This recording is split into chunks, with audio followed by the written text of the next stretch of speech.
This is Steve Robbins, host of the Get It Done Guys, quick and dirty tips to work less and do more. Today's topic is dealing with business cards at and after a conference. Oh boy, meetings! I just love meetings! No, I don't. I hate meetings. They drag on forever, they cover 3 topics, and if you're lucky, they might include a tiny bit of spice when the rumor surfaces that Bernice and Melvin are an item. Haha, you laugh happily at the notion for a moment until your mind actually constructs the visual. Then you leap out of your seat and run for the bathroom, hoping you make it before you hurl. If you make the meeting big with people you don't know about cool stuff in a city far from Bernice, then it becomes a conference. Oh boy, a conference. I love conferences. I just got back from a conference. Did I tell you I love conferences? People there don't know me, so they think I'm really interesting.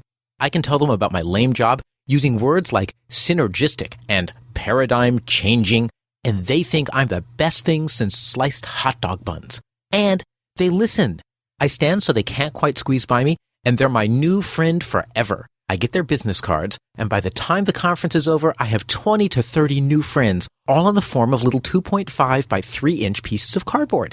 Life is good. If you haven't read my article on successful networking, it tells you what to do the moment someone gives you the card. But how should you store the business cards at an event? Life didn't used to be good once I got home, though. 30 business cards is a lot. They would pop out everywhere. Some in my coat pocket, a few in my briefcase, 7 jammed in my notebook, 4 inside my socks. Don't ask. And the one I cared about the most, that one person who was going to change my self-esteem forever by hypnotically convincing me that I looked just like Tom Cruise, their card was somewhere else. I needed a system. My first attempt was putting everyone's cards behind my name tag. That worked for a while, but 30 cards takes up way more space than a name tag. After my 3rd wine cooler of the evening, I would turn my name tag upside down in a vain attempt to be the hilarious life of the party, and the cards would spill everywhere. Then I saw Melvin eating a pastrami and brie sandwich. He brought it in a Ziploc bag. I pretended to be interested in hearing about his birdwatching expedition.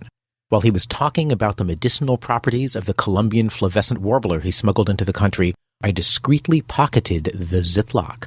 Now at a conference, I keep the Ziploc bag in my hotel room. At the end of the day, all the business cards I've collected go straight into the bag.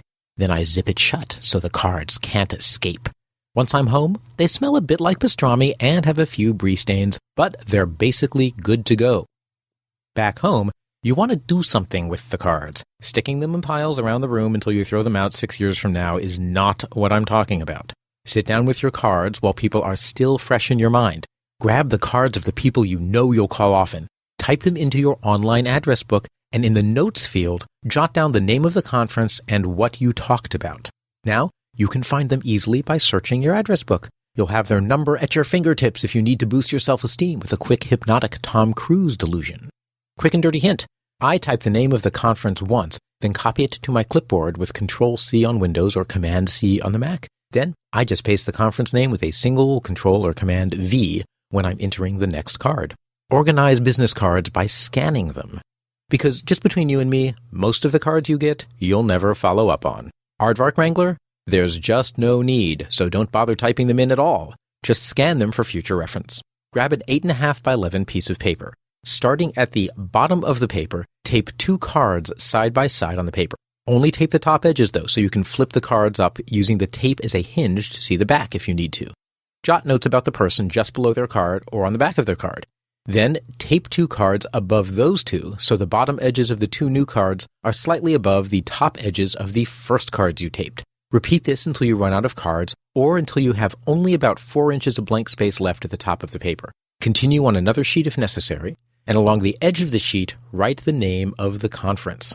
Now, you can scan this entire sheet into your scanner at once. If you have a flatbed scanner, just lay it down and scan. Otherwise, you may need to get a transparent page protector and slip the page inside so that you can feed it through your scanner without jamming. Once you've scanned the fronts of the cards, flip all the cards over using the tape as a hinge, and scan the backs of the cards.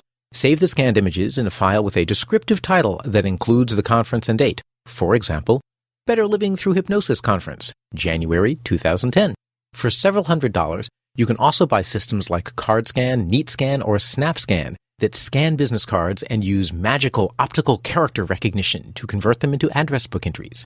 After scanning the cards, you must compare the text with the original cards to make sure the characters came in correctly. Sometimes mistakes creep in if the elves inside the device were up too late partying. That's why scanners are so expensive. Elves drink a lot of mead.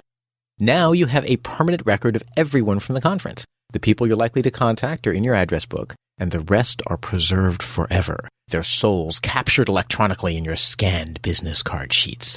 Throw away the original cards, or since they're neatly taped on standard-sized paper, you can file them neatly in a file folder. And voila!